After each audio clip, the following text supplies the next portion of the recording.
كمهيب. مفيش. كان في موضوع أثير في الفترة الأخيرة عن كلوبالي، إن هو هيبقى فيه مكافأة $25,000 اللي هو لو أحرز 15 هدف أو شارك في 15 مباراة. ده بند موجود في العقد. يعني البند ده اوريدي موجود في العقد. أكيد. أصل بص بند موجود في العقد أكيد. لا أصل كابتن سيد عبد الحفيظ أهو قدامي بيقول في كلام ان لو كوليبالي جاب 10 اهداف، هو كده لو كوليبالي جاب 10 اهداف ياخد $25,000. قال البند ده مش موجود في العقد، احنا عملنا البند ده في عقد رمضان صبحي لما راح ستوك سيتي، عشان ده طبيعي ومنطقي اما لاعب بيطلع من افريقيا لاوروبا.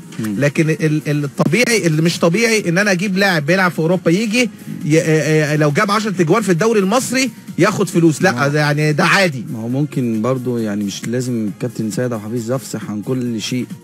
حاجات العقود دي بالذات حاجات طب اهو بص اقول لك اهو يعني نفى سيد عبد الحفيظ مدير الكره بالنادي الاهلي يعني ان يكون هناك بند في عقد الايفواري سليمان كوليبالي يقضي بحصول على $25,000 في حاله احرازه 10 اهداف مع الفريق.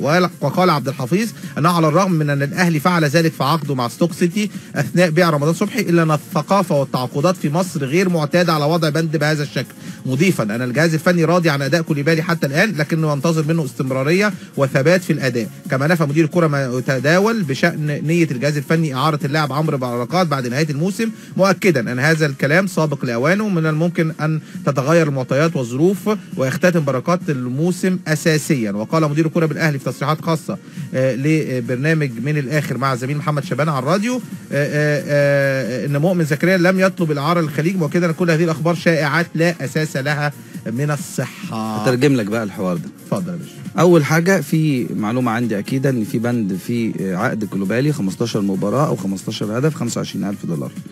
حته عمرو بركات ممكن ان يكون ورقه ضغط على وجود احسان الشحات في صفوف نادي الاهلي او حسين الشحات. سوري حسين الشحات ده اخو كابتن. ايوه عشان انا واخد بس على كابتن حسين. حسين الشحات عمرو بركات ممكن يكون ورقه يتلعب بيها ان حسين الشحات يكون موجود في الاهلي وعمرو بركات في المقصه اعاره. عندك مؤمن زكريا عنده عرض من نادي الشارقه الاماراتي. عنده عرض من نادي الشارقه ده بيسيرو. بالظبط كده. بيسيرو كان المدير الفني السابق للاهلي، هو المدرب الحالي. الحاجه بقى اللي لازم نتكلم عليها هو ان كابتن حسام البدري طبعا راتبه وصل ل $400,000 ما شاء الله، ربنا يبارك له. ده هديك معلومه جديده، مخصومه منها الضرايب هتبقى $300,000. القصه بقى ان كابتن حسام البدري طلب عدم المشاركه في البطوله العربيه. طب دي اقف لغايه هنا عشان معلومه مهمه جدا من احمد جلال، موضوع الراتب.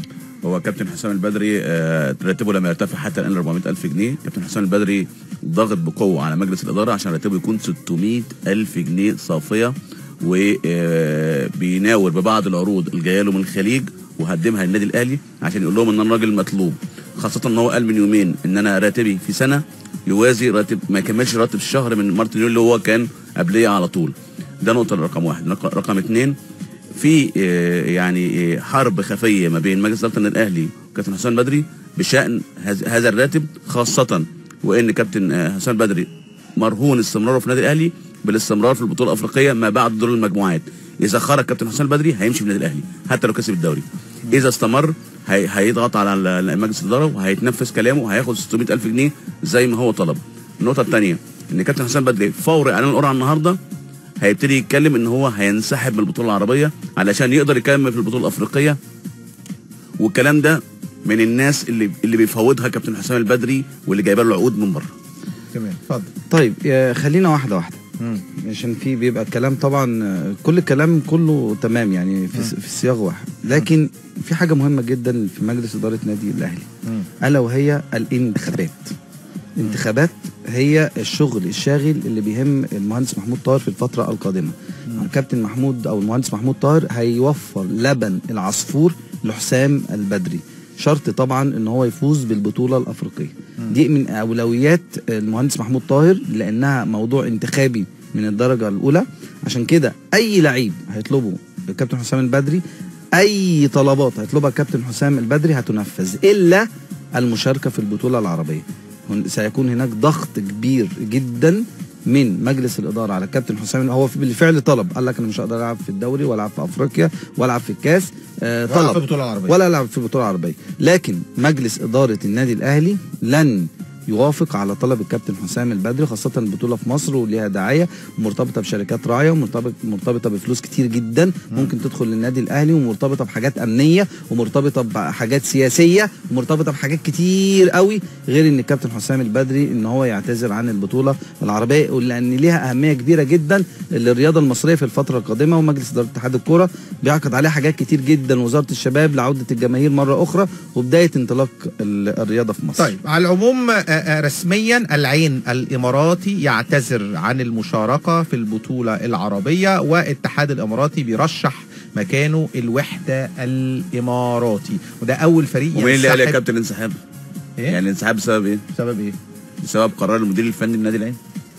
فعلا؟ ايوه بسبب قرار المدير الفني للنادي العين اللي رفض الاشتراك في البطوله العربيه. بالظبط. قولا واحدا حسام البدري لا يريد المشاركه في البطوله العربيه، ولكن الموضوع كبير مش سهل طبعا. وبالتالي قد يشارك النادي الاهلي في البطوله العربيه غصب عن موافقه حسام البدري، او قد يجبر حسام البدري على المشاركه في البطوله. لا هو كلام مهيب، والكلام اللي احنا بنقوله والكلام اللي انت بتقوله يدينا مردود ثالث، اللي هو قد يكون حسام البدري بره النادي الاهلي والاهلي شارك في البطوله العربيه. لا هو عشان خاتر البطوله العربيه النادي الاهلي ماشي حسام بدري؟ لا مش عشان خاطر البطوله العربيه، لا عشان خاطر دور المجموعات والبطوله الافريقيه والظروف ايه واللبس اللي فيها ايه. لا بس انا عايز اقول حاجه بصراحه، يعني النادي الاهلي من الفرق القويه في البطوله الافريقيه، وبالتالي هو كان بس فكره دور ال 32 ده اللي هو بيد فيست والكلام ده، هي كان بيبقى فيه عنق زجاجه وفيه ضغط عصبي. لكن في دوري المجموعات لما بيكون عندك نقاط كثيره جدا، نقط كتيره ممكن تجمعها، ممكن تتعادل بره، تتغلب بره، تكسب جوه، وفي النهايه تصعد اول او تاني، ما بيبقاش فيها صعوبه من صعوبه النوك اوت ان انت تخرج خارج البطوله. ايوه بس في قلق. ايوه بس النادي الاهلي عنده خبرات، لعيبته عندها خبرات كبيره جدا هتساعدها على الوصول لدور الثمانيه. ده توقعي يعني. لكن في النهايه هنشوف الدنيا رايحه لفين، وهنشوف تصريحات حسام البدري بعد القرعه والايام اللي جايه. هل هيشارك النادي الاهلي في البطوله العربيه؟ وده شيء مهم ومؤكد ان النادي مجلس الاداره عايز كده، مجلس اداره النادي الاهلي عايز كده، بالمشاركه طبعا مع قنوات كبيره زي اون سبورت وزي ابو ظبي الرياضيه، بالمشاركه كمان مع رئيس الاتحاد العربي. في 100 مليون اول مره بطوله عربيه جوائزها 100 مليون جنيه. 100 مليون جنيه يعني الاول هياخد 2.5 مليون دولار. يعني مبلغ، لا مبلغ طبيعي، اكتر من دوري الابطال الاسيوي واكتر من دوري الابطال افريقيا. وبعدين وجود النادي الاهلي فهو بالفعل هو احد طبعا يعني ابرز المرشحين. لا واحد كمان نجاح البطوله كمان، ونجاح البطوله شعبيه ومن الناحيه التجاريه طبعا. وجود النادي الاهلي ونادي الزمالك طبعا مهم جدا. ما هي البطوله بتتلعب وخاصه انها بتتلعب في مصر، بتتلعب في مصر، فبالتالي الرعاة هيكون اكثرهم مصريين طبعا. تمام، وبالتالي الراعي بيبقى يهمه وجود الاهلي في المقام الاول، غير الراعي ويهمه والزمالك والفرق الكبيره، ان المباريات دي فيها جماهير.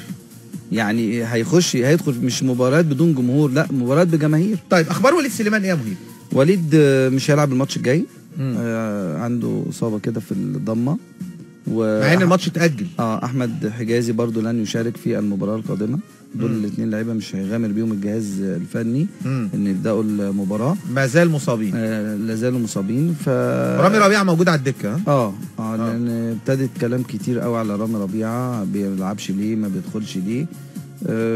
ممكن دول يعني اعتقد رامي ربيعه من اللعيبه الكبار في النادي الاهلي، ومشاركته مطلوبه في الفتره اللي طيب احمد، تتوقع مين اللعيبه اللي ممكن يكونوا تحت فكره الاستبعاد او الرحيل عن النادي الاهلي؟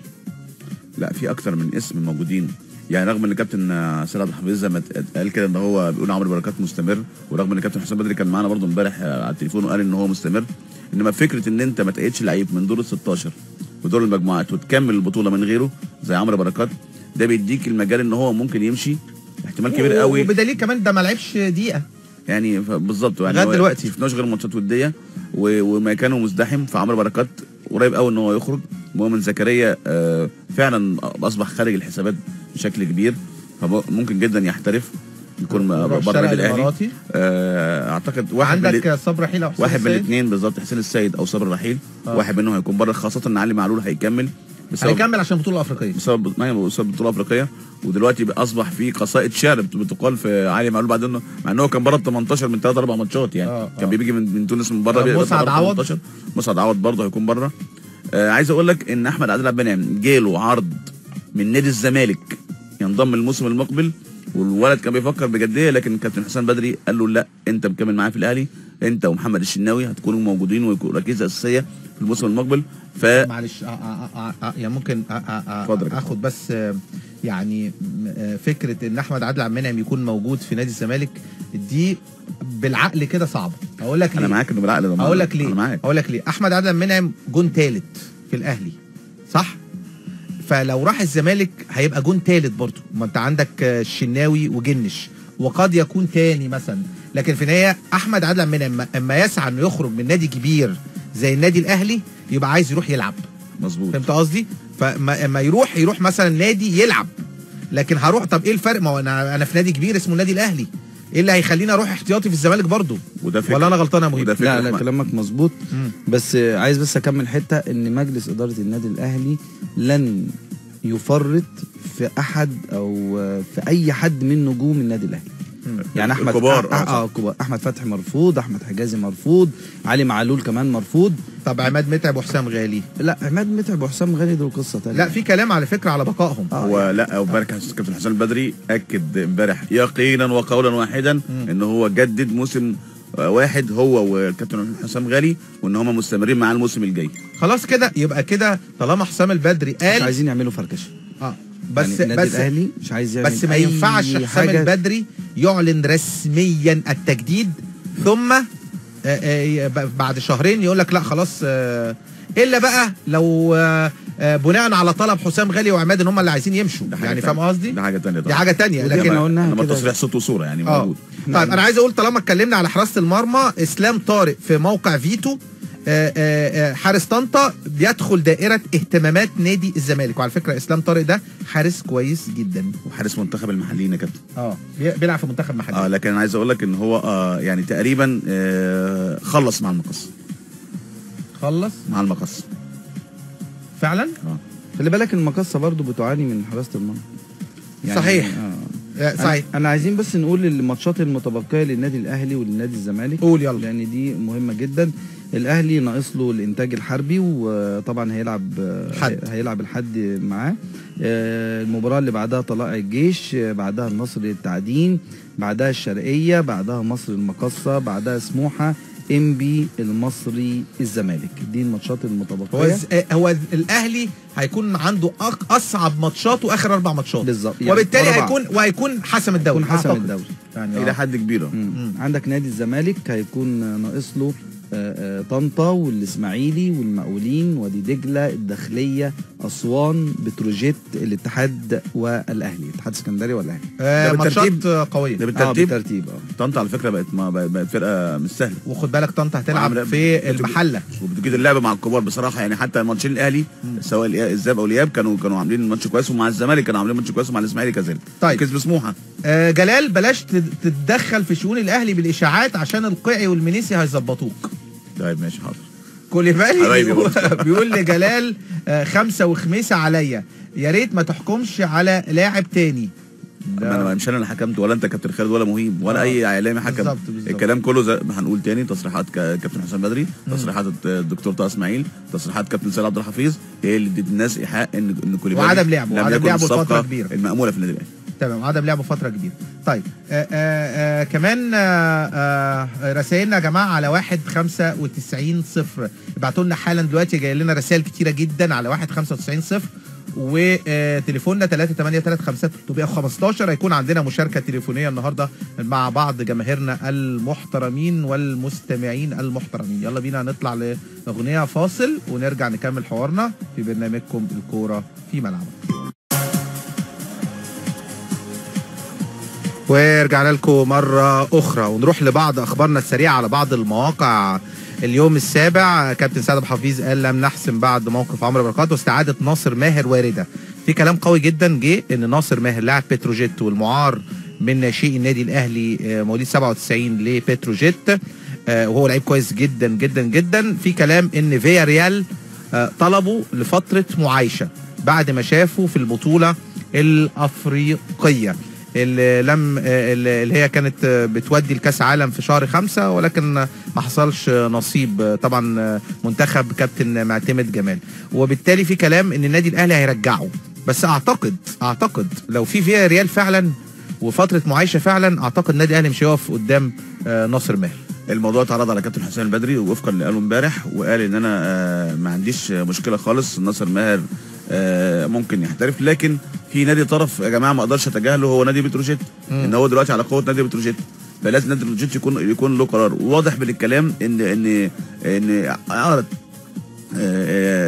الولد ده ممكن تتمد تاني مع بتروجيت اذا لم تحدث يعني نجاح لفتره المعايشه مع فياريال. بس انا شايف ان هو لعيب كويس قوي يعني اعتقد ان هو كان في منتخب المحليين كمان. لا هو جاله بس مره رباط صليبي، فدي بعدته شويه، لكن هو لعيب ممكن يفيد الاهلي كمان لو رجع. يعني هو لعيب عنده امكانيات ولعيب متربي في النادي الاهلي.